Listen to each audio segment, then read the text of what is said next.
아멘. 오늘은 이 머뭇거리는 믿음이라고 하는 이 제목을 가지고 우리 하나님의 말씀을 좀 나누려고 합니다. 사실 이 말씀은 우리가 잘 아는 말씀이기도 하죠. 이 말씀 속에서 오늘 다시 한번 하나님께서 오늘 저와 여러분에게 주시고자 하는 그 말씀에 우리가 좀 믿음으로 반응했으면 좋겠습니다. 최근에 제가 인터넷을 이렇게 쭉 보다가요, 재밌는 시를 하나 발견했습니다. 한번 띄워봐 주시겠습니까? 다음. 간단하죠. 이게 뭐라고 일이 힘들까? 이 시를 쓴 작가가 하상욱 작가인데요. 이 시의 제목은 메뉴 선택이라고 하는 제목이에요. 메뉴 선택. 이게 뭐라고 일이 힘들까? 메뉴 선택. 제가 보면서요, 간결하면서도 이 전곡을 찌르는 이 재미있는 시가 참 저도 보면서 너무 많이 공감이 가더라고요. 이게 뭐라고 일이 힘들까? 저도 이제 보니까요, 점심 뭐 먹을까? 너무 힘듭니다. 저녁을 뭐 먹을까? 너무 힘들고요. 차라리 급식 먹을 때가 제일 좋았던 것 같아요. 그냥 영양사 아주머니가 그냥 갖다 주면 주는 대로 먹을 수가 있는데 메뉴를 내가 선택해야 된다라고 하면 이게 뭐라고 이렇게 힘들까? 예전에는 선택한 것이 별로 없었죠. 수세미도 한 종류, 과자도 그저 몇 가지, 피자는 그냥 피자였어요. 근데 요즘은 복잡한 게 굉장히 많죠. 카페에 가면 커피의 메뉴가 왜 이렇게 많은지, 뭐 먹을까 하다가 순간 이것도 먹고 싶고 저것도 먹고 싶고, 그러니까 자꾸 살이 찌는 그런 부분들이 있는 거죠. 피자 종류도 너무 많아요. 그래서 이 피자 한 피자 안에 이제는 몇 가지 맛이 다 담겨집니다. 최근에는 보니까요, 저희 딸이 피자를 시키니까 8조각에 8가지 맛이 나더라고요. 그래서 이것맛 이맛 저맛 저맛 해가지고 아무튼 다 먹을 수 있는 그런 맛이죠. 아이스크림도 마찬가지예요. 베스킨라빈스라고 이 아이스크림 맛이 원래는 31가지였습니다. 이제는 이름도 외우기 힘든 이 신제품이 매년 출시가 되죠. 사실 저하고 우리 성도님들은 아이스크림 하면은 누가 봐, 뭐 밥안바, 비비비 이런 거를 먹어줘야겠죠, 그렇죠? 특히 오늘 이렇게 더운 여름에는 비비빅이 우리의 입맛이 참 희한한데요. 저도 이제 어렸을 때 뭐 이렇게 있지만 지금 베스킨라빈스 아이스크림 집에 가면요, 최근에 나오는 신메뉴래요. 제가 한번 읽어드리겠습니다. 아빠는 딸바봉. 이게 아이스크림 이름이에요. 무슨 말인지 모르겠어요. 그 다음에 이상한 나라의 슈팅스타. 엄마는 외계인. 뭐 이런 게 이제 아이스크림 이름이에요. 지금 몇몇 권사님들 충격을 받으신 그 표정을 짓고 있는데, 셋 중에 그래도 제가 TMI를 드리자면은 엄마는 외계인은 맛있습니다. 가셔서 엄마는 외계인 하나 주십시오. 그러면은 거기 종업원이 알아서 줄 겁니다. 엄마는 외계인이 아니고 엄마는 외계인을 달라고 하면은 주실 거예요. 웃기라고 한 말인데 또 사실은 우리가 살아가면서 이 다양하고 많은 정보 속에서 뭔가를 선택하는 게 점점 어려워져 가는 것 같습니다. 이거 할래라고 물어보면 네, 아니요라고 대답을 하면 되는데 그렇게 결정을 하지 못하고 글쎄요라고 하는 이 대답을 하면서 말을 흘리죠. 이게 좋습니다 라고 하는 것이 아니라 이게 좋은 것 같아요 라고 하면서 자신 없이 대답을 하는 거죠. 자신의 어떤 의견과 의사를 정확히 표현하지 못하고 이 선택과 결정을 취하는 사람들로 인해서 뭐가 생겼냐면 결정장애 증후군이 생겼어요. 이걸 심리학적 용어로 뭐라고 이야기하냐면 햄릿 증후군이라고 이야기해요. 영국의 셰익스피어의 희곡 이 햄릿의 주인공이 빨리 결정을 내려야 되는데 결정을 내리지 못하고 오랫동안 고민하는 그 사람들 향해서 햄릿 증후군이다, 다시 말해 결정장애 증후군이다라고 이야기를 하고 있는 거죠. 마찬가지로 이 신앙인들이 선택의 갈림길에서 이 무엇을 선택할지 몰라서 괴로워하는 이 시대적 형상은 영적인 문제에서도 나타나는데요. 오늘날에도 영적 햄릿 증후군, 그 다음에 신앙의 결정장애, 믿음의 선택장애 증후군을 겪고 있는 신자들이 점점 많아지는 것 같습니다. 우리는 이 시대 가운데 분명하고 단호한 태도로 하나님의 말씀을 선택하고 또 은혜를 선택하고 하나님의 부르신 곳, 그 다음에 사명을 선택해야 될 줄 믿습니다. 그러나 우리가 살아가는 이 세상 속에서 자꾸 갈등하고 주저하면서 양다리를 걸친 채 살아가는 것이 많죠. 올 여름에 교육부서 수련회가 있습니다. 아마 다 마찬가지일 테지만 수련회 갈래라고 하면 네, 알겠습니다. 너무 수련회가 기다려졌습니다. 오늘 이번 수련회 제가 은혜의 주인공이 되고 싶습니다 라고 이야기하는 교육부서 아이들이 있을까요? 없을까요? 어딘가에는 있겠죠. 어딘가에는 있을 거예요. 전 아직 살짝 못 찾았다라고 생각을 하는데요. 보통은 뭐라고 이야기하면 뭐가 있어요? 어딜 뭘 해야 돼요? 라고 뭘 어떻게 학원 가야 돼요? 와분은 이미 일정이 있습니다. 어디 가기로 했습니다. 라고 한 여러 가지 이유들을 드는 거예요. 사실은 이게 뭐냐면 갈등하고 주저하고 양다리를 걸친 신앙생활을 하고 있는 거죠. 우리는 아마 이렇게 생각할 수도 있습니다. 나는 적극적으로 하나님께 불순종하진 않았어. 그분의 반대편에 서본 적이 없어. 그러나 나는 신앙 안에 있어. 뭔가 미지근한 이 태도. 그런데 우리 주님은 뭐라고 이야기하냐면요, 이 마태복음 12장 30절 말씀을 보면 이렇게 나와 있어요. 나와 함께 아니하는 자는 나를 반대하는 자요, 나와 함께 모으지 아니하는 자는 해치는 자니라. 그러니까 우리는 이런 거죠. 나는 여기도 선택한 것도 아니고 여기를 선택한 것도 아니고 하나님의 일에 적극적으로 나서지 않고 있을 뿐이지 방해한 적은 없다. 하나님은 반대한 적은 없다. 그래 난 아직 괜찮다라고 이야기하는데 우리 주님은 나와 함께 아니하는 자는 나를 반대하는 자다라고 이야기해요. 나와 함께 모으지 아니하는 자는 해치는 자다라고 이야기를 하고 있는 거예요. 정리를 하면 예수님과 함께하지 않는 것은 예수는 반대하는 겁니다. 머뭇거리고 적극적으로 함께 힘을 모으지 아니한다라고 하는 것은 뭘 의미하는 거냐면 해치는 것과 같다라고 이야기를 할 수가 있는 거죠. 그래서 하나님께서 나에게 원하시는 하나님의 분명한 뜻이 있는데 이를 알면서도 주저하고 머뭇거리고 있고 나서지 않는다라고 하면은 그것은 불순종이다라고 이야기를 할 수 있다라고 이야기를 할 수 있는 거죠. 하나님의 뜻을 알면서도 침묵하는 것은 하나님을 반대하는 것.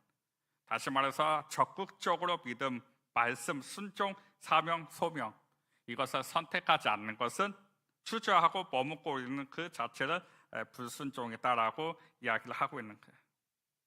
그러니까 머뭇거리고 있다라고 하는 이 단어 속에서 아직은 선택하고 있지 않은 것, 이 신앙의 회색지대에 머물고 있는 것, 이것을 하나님께서는 굉장히 지금 우리에게 이야기를 하고 있는 거예요.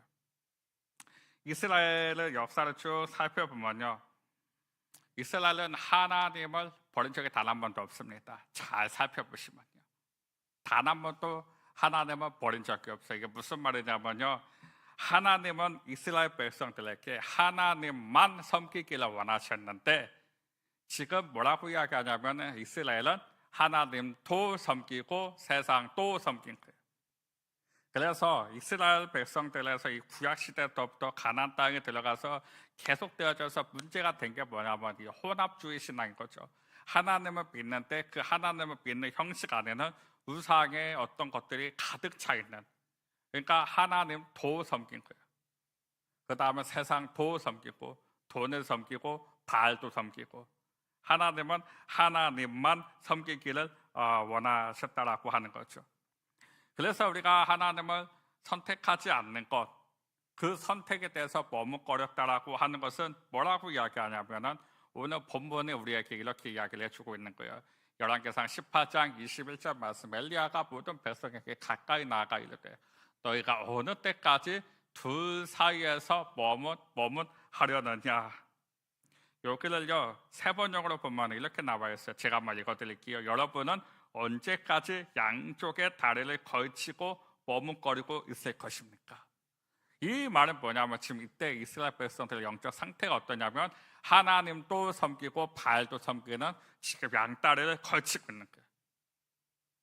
그래서 지금 뭐라고 이야기합니까? 엘리야가 하나님을 섬길 거면 하나님만 섬기고 바알을 섬길 거면 바알을 따라라. 신기한 게요, 백성의 말 한마디도 대답하지 아니하는지라. 여기에는 지금 이스라엘 백성들의 이 영적 상태가 지금 드러나 있는 거예요. 당연한 거 아닙니까?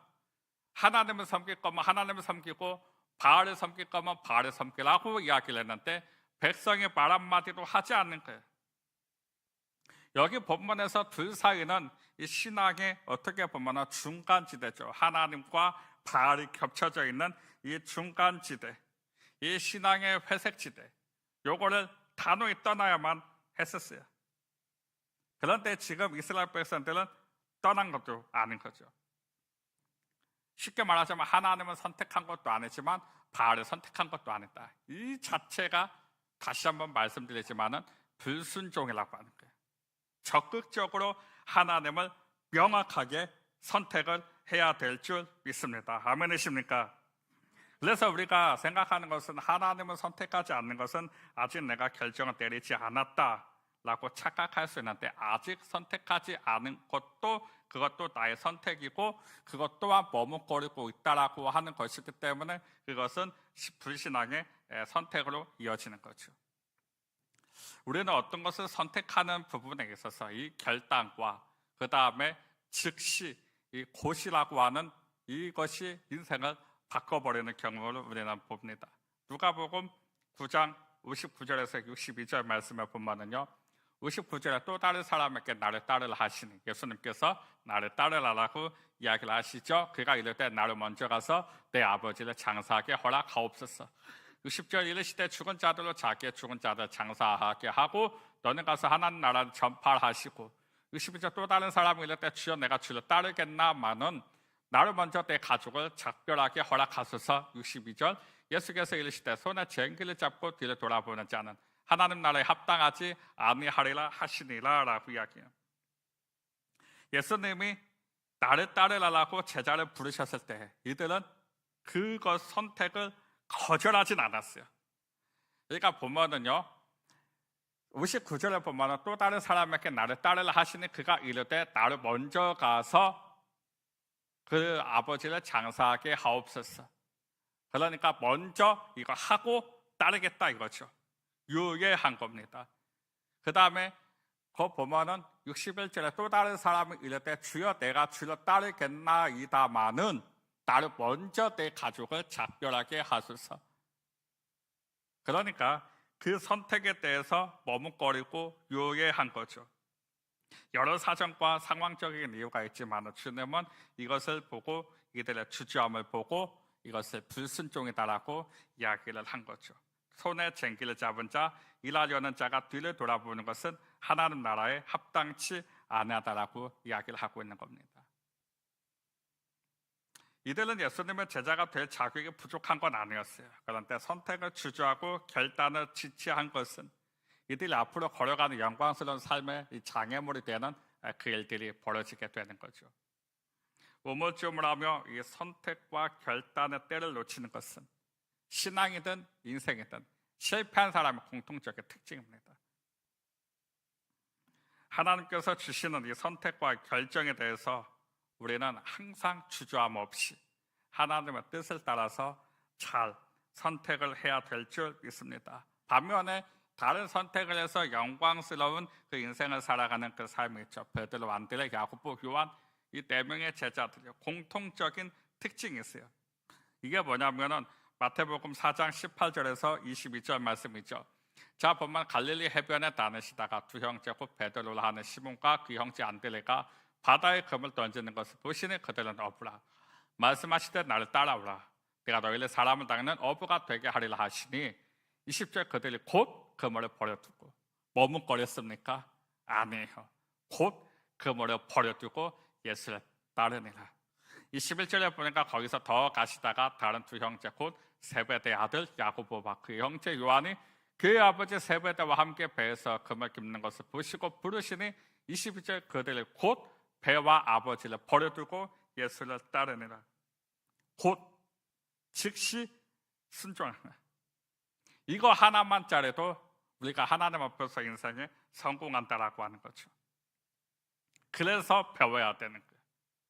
그래서 자녀들에게 부모로서의 어떤 권위가 있는데 그게 뭐냐면은 자녀로서 뭔가 이거 해라라고 했을 때 그 자녀가 곧 해야 돼요.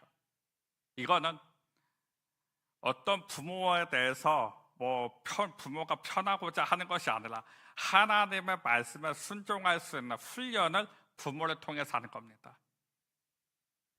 그거를 제가 지금 깨달았어요. 이미 때는 되지 거죠.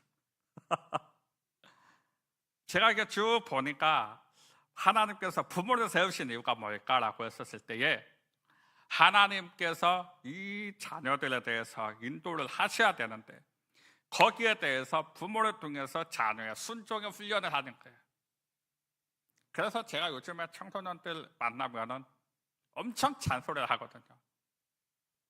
부모가 맞아서 네 알겠습니다 하는 것이 아니라 그냥 질서대로 순종하는 거다. 요 얘기를 청년부한테 했더니 표정이 또 안 좋아져요. 청년부는 건너뛰고 청소년부에서는 하는 거죠. 그거더라고요.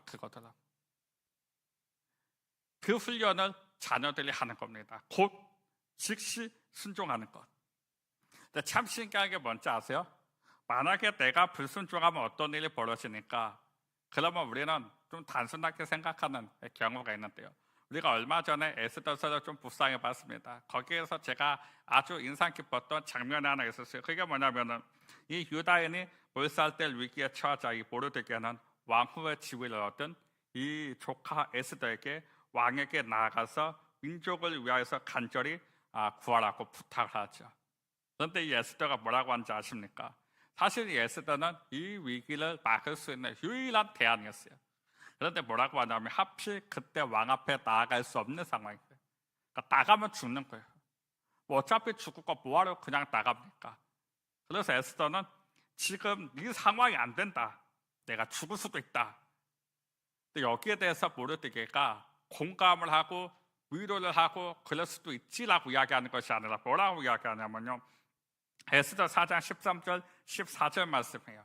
자, 뭐라고 나오면 13절에 모르드게가 그를 시켜 에스더에게 회답하되 너는 왕궁에 있으니 모두 유다인 중에 홀로 목숨을 건지리라 생각하지 말라. 여러분 조카도 이렇게 이야기할 수 있습니까? 저렇게 이야기를 들으니까 그런가 보다 하는데 이거 우리식으로 바꾸면 어떻게 생각하나? 너 혼자 사나 보자. 너 혼자 사나 봐. 너 혼자 잘 사나 보자. 너 그렇게 너 혼자 이기적으로 한다 이거지? 넌 두고 봐봐 이제. 너도 곧 죽을 거야. 어떻게 조카한테 그렇게 이야기할 수 있겠습니까? 그러면서 14절에 보니까 이때에 내가 만일 잠잠하여 말이 없으면 그러니까 너가 그래 말 안 한다 이거지? 그러면 유다인은 다른 데로 말미암아 노임과 구원을 얻으려니와 너 아니어도 하나님의 뜻과 하나님의 계획은 여전히 진행될 거야. 이게 모르드게가 가진 하나님에 대한 이 신뢰예요. 그러니까 우리는 어떤 성도님들에게 뭘 부탁하는 거 있잖아요. 집사님 이거 해주실 수 있어요? 집사님만 이거 하실 수 있을 것 같은데 보통은 알겠습니다가 좀 많습니까? 아니면은 조금 힘든 때가 좀 많습니까? 네? 대답을 시원케 해주셔야 다음 설교가 진행이 되거든요. 그러니까 예를 들어서 집사님 이거 좀 이렇게 해주세요. 앞으로 집사님 이거 하셔야 돼. 그러면은 예를 들어서 여기 원집사님 없죠. 김집사님 왔다가도 김집사님도 걸릴 수도 있으니까 원집사님 할게요. 원집사님밖에 없어. 그럼 원집사님이 그래요 맞아 이거 내가 했어야 돼. 1번 2번 나 아니고도 나는 바빠. 건강도 안 좋고 무릎도 안 좋고 건강 너무 안 좋아. 눈이 안 보이네. 눈이 귀도 안 들려. 2번 보통은 1번이 많습니까? 2번이 많습니까? 2번이 많아요. 그러면 저는 어떤 마음이냐면 그래요 원집사님은 복 달아났음. 어차피 원집사님 없어도 누군가는 할 수 있어요. 이건 분명한 건 뭐냐 원집사님이 받은 복은 이 사람한테 넘어가는 겁니다. 야 저는요 누구한테 뭘 부탁할 때 할래? 아니요 알았어. 전 쿨하게 넘어가거든요. 네가 손해지 내가 손해는 아니에요. 이거는 제 일이 아니라 하나님의 일입니다. 그러면 저가 화날 이유가 없는 거예요. 저는 하나님의 마음을 따라서 전달했을 뿐이고 거절했고 화가 나시는 분은 제가 아니라 그분이 화가 나시겠죠. 뭐 그분께서 알아서 하시는 일이지 제가 뭐 했다 안 했다 열낼 필요가 하나도 없는 거죠. 이걸 또 지금 깨달았어요. 그러니까 얼마나 마음이 편안하지 몰라요. 근데 이 모르드게가 뭐라고 이야기하냐면은 유다인은 다른 때로 말미암아 노임과 구원을 얻으려니와 너와 내 아버지 집은 멸망하리라. 하나님이 너를 왜 왕후의 자리에다 놨는지 아냐? 이때를 위함인 거야. 그러려고 너한테 권력을 준 거고 그러려고 너한테 이거 다 준 건데 그 말이 네가 왕후의 자리를 얻은 것이 이때를 위함이 아니지 누가 알겠느냐 하시니라고 이야기하는 거죠. 그러니까 항상 하나님께서는 우리에게 남들보다 더 뛰어난 것을 주셨다라고 하는 것은 뭘 의미하는 거냐면은 거기에 봉사하고 섬기고 헌신하라고 하는 의미에서 하나님이 그 은사와 그 재능을 준 거예요. 아멘이십니까? 누구는 하고 싶어도 못해요. 여기 수요예배 찬양팀 이렇게 우리 집사님들 권사님들 하시잖아요. 전 너무 감사하거든요. 또 어떤 분은 찬양하고 싶어도 못해요. 음치에 박치니까요. 제가 그렇거든요. 안 돼요. 저는 오직 설교자. 저에게 은사라 하면 슬픈 찬양도 기쁘게 부를 수 있는 아주 이상한 능력을 가지고 있죠. 오메 저 큰일 났네. 저 음이 아닌데 부를 때마다 편곡하고 부를 때마다 박자도 제가 알아서 다 바꾸고 안 되는 거예요. 야, 너무 크게 웃는다 얘들아. 적당히 웃어야 될 것 같은데. 다른 거예요. 각자가 부르신 그 은사대로 가는 겁니다. 그래서 이때를 위함이 아니지. 근데 그거 안 하면 어떻게 되는가? 그래, 너는 멸망할 거야. 하나님 그거 다 빼앗아 버리시는 거예요. 어떤 분에게는 기도 은사가 있어요. 그럼 그분은 기도하셔야 돼요. 어떤 분에게는 주방의 은사가 있어요. 그러면 그분은 주방이 예배자인 거예요. 제가 주방에 들어가면 망하는 것처럼 주방에 항상 누가 가는 사람이 있어야 되고 다 이 모든 영역 속에 다 하나님께서 뜻하신 그 일이 있다라고 하는 거죠. 그런데 이 에스더가 그 말을 듣고 깨달아요. 아 그렇구나. 그럼 내가 죽으면 죽으리다 라고 나가는 거죠. 만약에 이 에스더가 불순종을 했다라고 하면 어떻게 되는가? 하나님의 역사가 중단되었을까요? 전혀 아니에요. 하나님의 계획이 변경될 수는 있어도 하나님의 역사는 중단되진 않죠. 하나님의 계획은 이 사람을 통해서 하려고 했지만 이거 너무 완강하게 거절한다 그러면은 다른 사람을 통해서 하나님의 역사는 계속해서 이야기를 해요. 에스더가 잠자면서도 모르드게 말처럼 유다인은 다른 방법으로 구원을 얻었을 것입니다. 만약에 에스더가 불순종을 했다라고 하면 이때를 위해 주셨던 모든 연약과 지위를 다 잊고 몰락했을 것입니다. 우리가 기억해야 될 것은 내가 머뭇거려도 하나님의 뜻, 그 다음에 그 하나님의 역사는 반드시 성취되고 하나님의 나라는 이루어진다라고 하는 거예요. 다만 그 주인공이 바뀌는 것뿐입니다. 이게 무슨 말이냐면요, 우리나라의 유명한 영화 감독 봉준호 감독이 있죠. 그분의 줄거리를 다 쓰고 시나리오를 다 짜요. 그런데 주인공을 원래 섭외하려고 하는 그 배우가 있었는데 그 배우가 일정이 안 맞아서 다 거절합니다. 그 영화 못 찍습니까? 아니잖아요. 다른 주인공을 들어서라도 그 영화를 찍잖아요. 주인공은 바뀔 수가 있어요. 그러나 그 영화에 대한 줄거리와 시나리오는 절대 바뀌지 않아요. 이게 하나님의 역사라고 하는 거죠. 그래서 우리가 기억해야 될 것은 뭐냐면요, 하나님의 그 뜻과 하나님의 기회를 향해서 우리가 즉각적으로 순종하면서 고민하지 말고 결단할 수 있는 그 믿음이 지금 우리에게 필요한 겁니다. 그런데 우리가 그 결단을 못 내리는 이유가 뭐냐면 이 신앙에 회색 지대가 있는 거예요. 회색 지대. 그러니까 안 되는 거예요. 여러분 자전거를 쭉 타면요, 달리는 자전거는 넘어지지 않아요. 근데 달리다가 멈추면 그 자전거는 쓰러집니다. 이걸 뭘 의미하는 거냐면 우리가 하나님의 그 뜻과 하나님의 역사, 그 다음에 그 하나님의 말씀을 향해서 우리가 계속해서 평상시에 달려가고 있어야지 그 다음에 거기에 대해서 이 신앙의 회색지대를 넘어서서 우리가 하나님의 뜻에 대해서 머뭇거리지 않고 선택할 수 있다라고 하는 겁니다. 이게 참 쉽지는 않아요. 당장에 주일날만 딱 보더라도 내가 이 주일날에 예배당에 나와야 되는 건 맞는 건데 정말 오랜만에 뭔가 어딜 가야 되고 뭐 한다라고 했을 때 안 돼! 라고 단호하게 이야기할 수 있어야 되거든요. 사실은 우리 여기에 수요 예배에 나오신 분들은 다 그게 돼요. 제가 안타까운 건 뭐냐면 이 다음 세대가 그 훈련이 너무 힘들다. 이 코로나를 지나고 나면서 왜냐하면 3년 동안에 주일에 빠졌는데 예배를 제대로 안 드렸는데 이들의 삶이 아무런 그게 없어요. 제가 만약 하나님이었다라고 하면요, 그 영상 예배 드릴 때 소파에 눕고 반바지 입고 과자 먹으면서 예배를 드렸다. 갑자기 가브리엘 천사가 딱 나타나가지고 무슨 예배를 이런 식으로 드리냐고 그러면서 뭔가 이게 조치를 딱 취했으면은 아니면 얘네들 진짜 하나님 살아계시는구나 라고 생각할 수도 있는데 거기서부터 다 무너지는 거예요. 저도 코로나 초창기 때요, 코로나 확진자하고 악수를 한번 했습니다. 몰랐죠. 일주일 지나니까 가족 전체가 격리를 당했어요. 그리고 나라에서 4인 기준이라고 돈이 100만 원이니까 넘게 나왔어요. 박스도 주고 아무튼 그 다음에 그때가 언제였냐면 크리스마스 랑 송구영신 예배 그 걸치는 2주였거든요. 그때가 교회가 가장 바쁘잖아요. 가장 바쁠 때 아무것도 할 수 없는 불가항력적인 상황 속에서 집에만 있었던 거예요.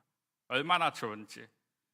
제가 모든 목사들 단톡방에 혹시 확진자가 있으면 나한테 소개해줘라. 내 악수를 다 하고 다니는. 근데 여러분 그렇게 하면서 주일날이 됐습니다. 이제 유튜브 영상 예배를 드려야 되잖아요. 저도 이제 목사니까 교회를 못 가니까요. 그때는 딱 어쨌든 그래도 예배니까 정장을 딱 입고 그리고 이렇게 소파에 딱 앉았어요. 한 30분이 지났나요?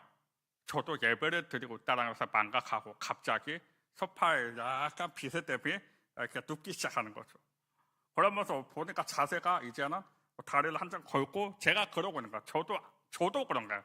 무의식적으로 항상 텔레비 보는 그 자세를 가지고 예배를 드렸던 거죠. 저도 딱 아차 싶더라고요. 그런데 애들은 오죽할까요? 거기에서부터 완전히 무너지는 거죠.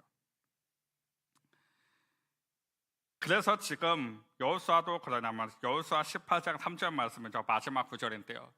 여호수아가 뭐라고 하면 너희가 너희 조상의 하나님 여호와께서 너희에게 주신 땅을 점령하러 가기를 어느 때까지 지체하겠느냐. 여호수아 때부터 머뭇거렸던 이 신학이 엘리야 시대까지 머뭇거리고 있는 거예요. 언제까지 지체하고 언제까지 머뭇거리겠는가. 우리가 기억해야 될 것은 지체하고 머뭇거리는 것은 불신앙, 불순종이다. 우리는 하나님 도 섬기는 것이 아니라 오직 하나님만 섬기는 거예요. 단호하게 선택하셔야 돼요. 이 단호한 선택에 있어서 내가 손해를 보고 희생한다 하더라도 우리는 여기를 선택할 수 있어야 되는 그 믿음까지 가야 된다라고 하는 거죠. 머뭇거림도 주저함도 선택을 미루고 선택을 하지 않은 것도 결국에는 실패와 후회로 넘어가는 거예요. 이제는 우리가 당장 어떤 머뭇거리고 있는 것들, 그 다음에 망설이고 있는 것들, 이제는 결단을 내셔야 할 때가 왔습니다. 우리가 살아가면서 머뭇거리고 있고 망설이는 어떤 신앙의 회색지대가 저도 그렇고요, 우리 모두가 보이지 않게 다 있을 겁니다. 그거 빨리 벗어나셔서 결단을 내리셔야 됩니다. 회색지대라고 하는 것은 양다리를 걸치고 있는 거예요. 우리가 단순히 이스라엘 백성들의 바알을 섬기고 있다라고 하는 것은 우리가 생각하는 나는 아직 신천지 안 빠졌으니까, 통일교회 안 빠졌으니까, 불교 안 갔으니까, 이게 아니라 이미 똑같은 거예요. 그들과 이 신앙의 회색지대가 얼마나 무서운 건지, 이 회색지대를 통해서 마귀가 들어오고 세상의 유혹이 들어오고 죄가 들어오고 여기에서부터 하나둘씩 보이지 않게 무너지기 시작하는 거죠. 이스라엘 백성들이 한 번에 무너지지 않았어요. 여러분 구약의 말라기를 보면 이스라엘 백성들이 그때도 예배를 드렸습니다. 죽은 예배여서 그렇지. 그러니까 형식적으로 겉으로만 봤을 때는 이스라엘 백성들은요 끝까지 예배를 드렸어요. 끝까지 하나님 도 섬겼습니다.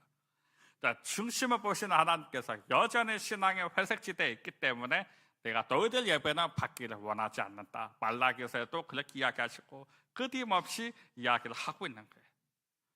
오늘 이 밤에 우리가 이 말씀을 붙잡고 기도할 때 이 엘리야가 이스라엘 백성들에게 향했던 그 외침의 선포, 언제까지 머뭇머뭇거리겠는가?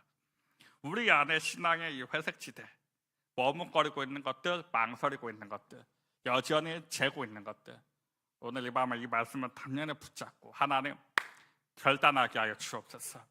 하나님만 선택하게 하여 주시옵소서. 그리고 그 선택이 우리 자녀들도 동일한 은혜가 임하게 도와주시옵소서. 기도하는 저와 여러분 되시기를 주님의 이름으로 축복합니다. 오늘 함께 좀 말씀을 생각하면서 기도하면 좋겠습니다. 오늘 이 말씀을 선택하면서 하나님, 이제는 머뭇거리는 믿음이 아니라 단호한 믿음, 하나님만 선택하는 믿음, 하나님만 바라보는 그 믿음 되게 도와주시옵소서. 더 이상 주저하지 않게 하시고 더 이상 선택을 미루지 않게 하시고 하나님 머뭇거리는 것을 넘어서 신앙의 회색지대를 넘어서 이제는 아버지 하나님, 하나님이 원하시는 그 길, 하나님의 뜻, 하나님의 방법만 선택하게 하여 주시옵소서. 섞이지 않게 하시고 아버지 하나님, 이 신앙의 이 말씀만 오직 붙잡고 나가는 우리 모든 성도님들 되게 도와주시옵소서. 우리 시간 함께 말씀을 붙잡고 함께 통성으로 합심으로 기도하도록 하겠습니다. 기도하겠습니다.